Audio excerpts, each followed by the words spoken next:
નમસ્કાર વિદ્યાર્થી મિત્રો, હું છું ચલા જયેન્દ્ર અને તમે જોઈ રહ્યા છો ગુજરાતી એજ્યુકેશન. વિદ્યાર્થી મિત્રો, આજે હું તમને ધોરણ 7 વિષય સામાજિક વિજ્ઞાન પ્રથમ સત્ર અસાઇનમેન્ટ સોલ્યુશન 2024નું કરાવવા જઈ રહ્યો છું. વિદ્યાર્થી મિત્રો, અગાઉના વિડીયોમાં આપણે પ્રશ્ન 1 થી પ્રશ્ન 3 સુધીનું સંપૂર્ણ સોલ્યુશન જોઈ ચૂક્યા છીએ. આજે હું તમને પ્રશ્ન 4 સમજાવવા જઈ રહ્યો છું. એની અંદર નીચેના પ્રશ્નના ટૂંકમાં ઉત્તર લખો. જોઈએ પ્રકરણ 1 થી. એમાં પહેલો, રાજપૂત યુગમાં રાજ્યનો વાણિજ્ય વિભાગની શી વ્યવસ્થા કરતો હતો? તો રાજપૂત યુગમાં રાજ્યનો વાણિજ્ય વિભાગ વિદેશો સાથેના વેપાર ઉપરથી જકાત વસૂલ કરવાની, ચીજ વસ્તુઓની કિંમતો નક્કી કરવાનું અને લોકોની જીવન જરૂરિયાતની ચીજ વસ્તુઓ મંગાવવાની વગેરે વ્યવસ્થા કરતો હતો. નંબર 2, વાઘેલાઓ મૂળ કઈ જાતિના હતા? તેઓ વાઘેલા સાથી કહેવાયા? તો જવાબમાં વાઘેલાઓ મૂળ ચાલુક્ય જાતિના હતા. સોલંકીઓએ વ્યાઘ્રપલી ગામ અર્ણોરાજને ભેટમાં આપ્યું હતું. તે ગામના નામ પરથી અર્ણોરાજના વંશનો વાઘેલા કહેવાયા. નંબર 3, તરાઈનું યુદ્ધ ભારતના ઇતિહાસમાં સાથી સીમાચિહ્નરૂપ ગણાય છે. ઈસવીસન 1192માં તરાઈના યુદ્ધમાં ગઝનીના સુલતાન શિહાબુદ્દીન ધોરી સાથેના યુદ્ધમાં દિલ્હીના રાજા પૃથ્વીરાજ ચૌહાણની હાર થતાં દિલ્હી પર રાજપૂત શાસનનો અંત આવ્યો અને દિલ્હીની ગાદી ઉપર મુસ્લિમ સત્તાની સ્થાપના થઈ. તેથી તરાઈનું યુદ્ધ ભારતના ઇતિહાસમાં સીમાચિહ્ન ગણાય છે.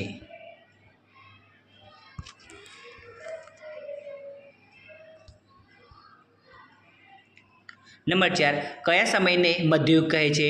તો 7મી સદીના અંતમાં ભારતમાં સામંતશાહી શક્તિનો ઉદય થયો. ભારત અનેક નાના મોટા ભાગોમાં વહેંચાયો.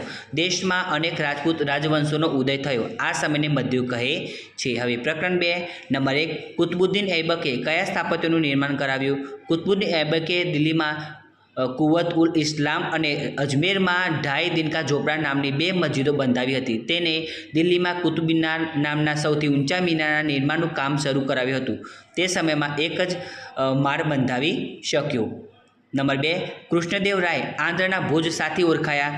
કૃષ્ણદેવરાય પોતે વિદ્વાન અને સાહિત્ય તથા વિદ્યાનો ઉપાસક હતો. તેણે રાજા ભોજની જેમ રાજ્યમાં સાહિત્ય અને કલાને ઉત્તેજન આપ્યું હતું. વળી તેને સંસ્કૃતને તેલુગુ ભાષામાં કેટલાક ગ્રંથો લખ્યા હતા. આ કારણોના લીધે કૃષ્ણદેવરાય આંધ્રના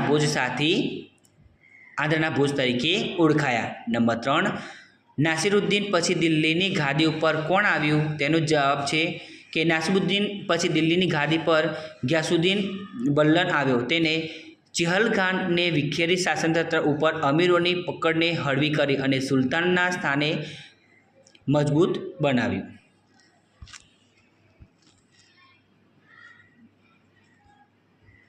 નંબર 4, મુહમ્મદ બિન તુગલકે કઈ 2 યોજનાઓ અમલમાં મૂકી? મુહમ્મદ બિન તુગલકે 2 યોજનાઓ અમલમાં મૂકી છે. રાજધાની દિલ્હીથી દલિત્યાબાદ સ્થળાંતર અને પ્રતિક મુદ્રાયુગ. હવે પ્રકરણ 3, એમાં પહેલું, અકબરે કયા સ્થાપત્યો બંધાવ્યા હતા? અકબરે આગ્રામાં કિલ્લો બંધાવ્યો હતો અને આગ્રાથી 36 કિલોમીટર દૂર ફતેહપુર સિક્રી નગર વસાવી ત્યાં ગુજરાત પરના વિજયની યાદમાં ભવ્ય મુગલ દરવાજો બંધાવ્યો હતો. આ ઉપરાંત અકબરે એ નગરમાં સલીમ ચિશ્તીની દરગાહ, મસ્જિદ અને પંચમહલ જેવા બાંધકામોનું નિર્માણ કરાવ્યું. નંબર 2, અબુલ જફરે કયા ગ્રંથમાં અકબરની જીવનકથા આલેખી છે? તેને કયા ગ્રંથનો અનુવાદ કર્યો છે? અબુલ ફઝલે અકબરનામા નામના ગ્રંથમાં અકબરની જીવનકથા આલેખી છે. તેને મહાભારતનો ફારસીમાં અનુવાદ કર્યો હતો.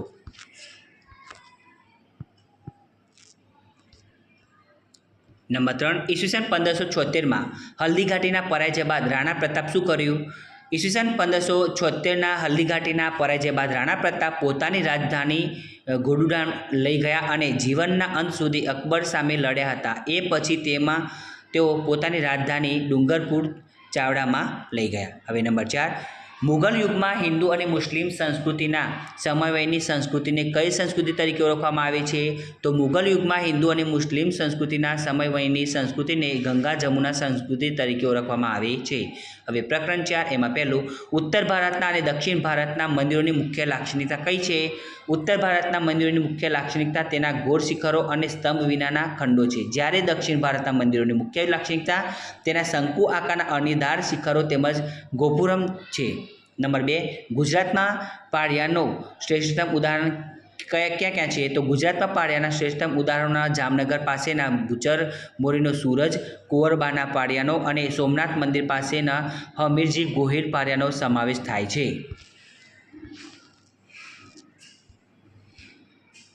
નંબર 3, શાહજહાએ દિલ્હીની લાલ કિલ્લામાં કઈ કઈ ઇમારતો બંધાવી હતી? તો શાહજહાએ દિલ્હીની લાલ કિલ્લામાં પોતાના નામ પરથી શાહજહાબાદ નામનું નગર વસાવ્યું હતું. એ નગરમાં તેને દીવાને આમ, દીવાને ખાસ, રંગી મહેલ, મુમતાઝનો શીર મહેલ વગેરે ઇમારતો બંધાવી. નંબર 4, દિલ્હીનું શહેરીકરણ કેવી રીતે થયું હતું? મુગલ બાદશાહે જહાંગીર અને શાહજહાંના સમય દરમિયાન દિલ્હી રાજધાની અને વેપાર વાણિજ્યનું મોટું મથક હતું. શાહજહાએ દિલ્હીમાં લાલ કિલ્લાનું નિર્માણ કરાવી તેને વિશાળ બનાવ્યું હતું. આમ રાજપૂત યુગથી મુગલ કાળ સુધી દિલ્હીનું શહેરીકરણ હતું. હવે પ્રકરણ 10, એમાં પહેલું, બાહ્ય અગ્નિકરણ કોને કહે છે? જ્વાળામુખીના ફાટવાથી વખતે પૃથ્વીના પેટાળમાં રહેલા ગરમ મેઘમાં ભૂરસ બહાર આવીને પૃથ્વીની સપાટી પર પથરાય છે. આ મેઘમાં ઝડપથી ઠંડો થઈને નક્કર બની જાય છે. આમ મેઘમાં ઠરવાથી પૃથ્વી સપાટી પર રચાતા અગ્નિકૃત ખડકો બાહ્ય અગ્નિકૃત ખડકો કહે છે.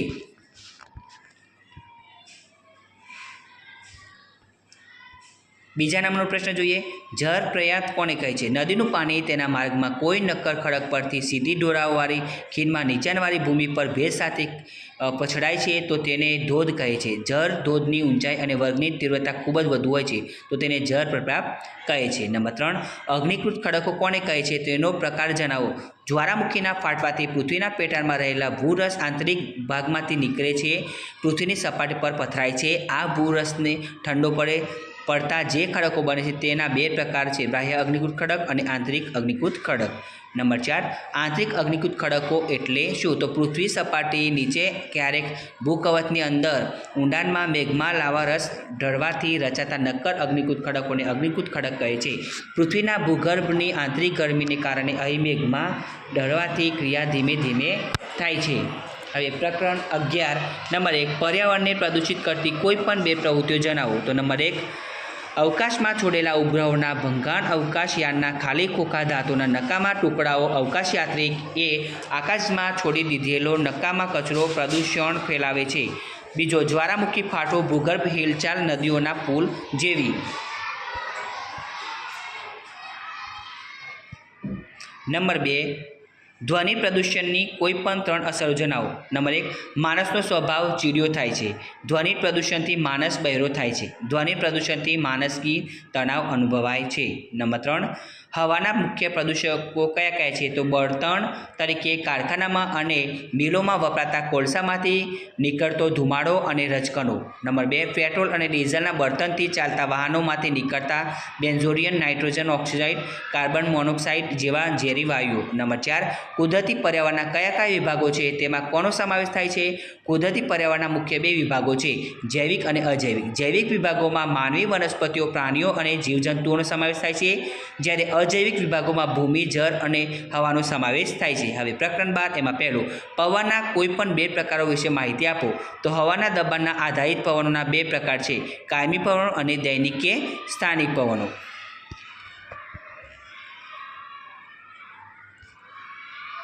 નંબર 2, ઉષ્ણકટિબંધીય ખરાઉ જંગલોને પાનખર જંગલો શા માટે કહે છે? તો જવાબમાં, ઉષ્ણકટિબંધીય ખરાઉ જંગલોના પ્રદેશોમાં આબોહવા ગરમ હોય છે પરંતુ વરસાદ ઓછો પડે છે. પરિણામે ઉનાળામાં 6 થી 8 અઠવાડિયા દરમિયાન અહીંના વૃક્ષોના બધા પાંદડા ખરી પડે છે. આથી ઉષ્ણકટિબંધીય ખરાઉ જંગલોને પાનખર જંગલો કહે છે. નંબર 3, વાતાવરણમાં વાયુઓ પૃથ્વી સપાટીથી કેટલી ઊંચાઈ સુધી જોવા મળે છે?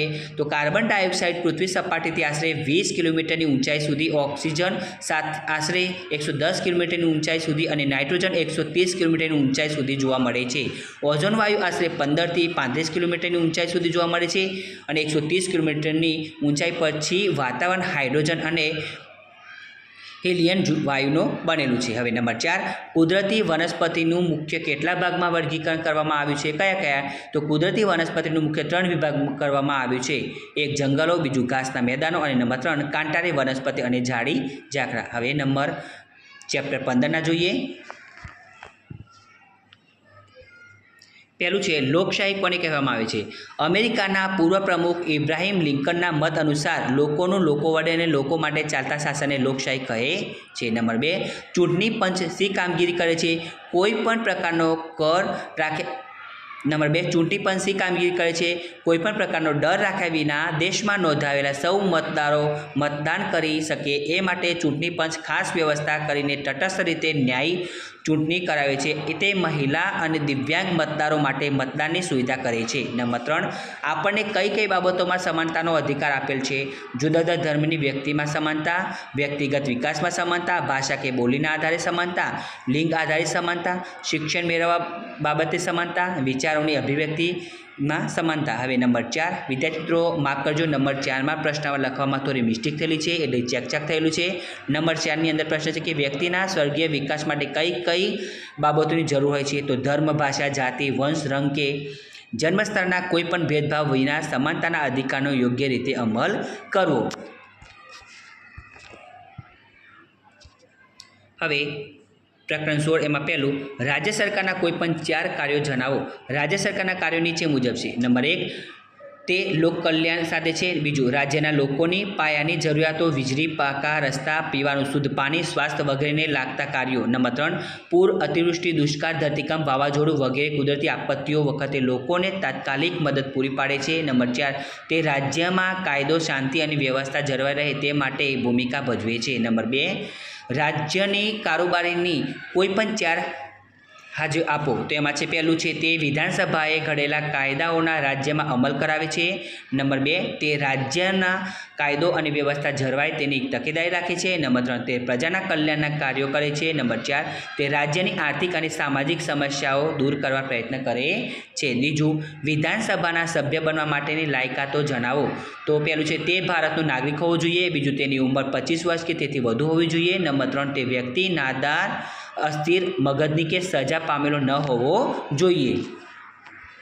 હવે નંબર 4, નાગરિકોના સ્વાસ્થ્ય માટે રાજ્ય સરકારે કયા કયા કાર્યો કરે છે? તો તે તાત્કાલિક સેવા માટે 108 યોજના ચલાવે છે. બીજું, તે સસ્તા અનાજની દુકાનો દ્વારા ગરીબોનું અનાજનું વિતરણ કરે છે. તે દારૂબંધી અને ખાદ્ય પદાર્થોમાં થતી ભેળસેળ પર નિયંત્રણ મૂકે છે. ચોથો, તે સ્વચ્છતા અભિયાન અને શૌચાલય યોજનાનું સંચાલન કરે છે. તો વિદ્યાર્થી મિત્રો, તમને અમારી આ વિડીયો પસંદ આવ્યો હોય તો વિડીયોને લાઇક કરો, કમેન્ટ કરો, શેર કરો અને સબસ્ક્રાઇબ જરૂર કરો. અને આના વગર બીજી વિડીયો જોતો હોય તો નીચે ડિસ્ક્રિપ્શનની અંદર લિંક આપેલી છે. તો વિદ્યાર્થી મિત્રો, હવે નવી વિડીયોમાં આપણે ઝડપથી મળીશું. ધન્યવાદ.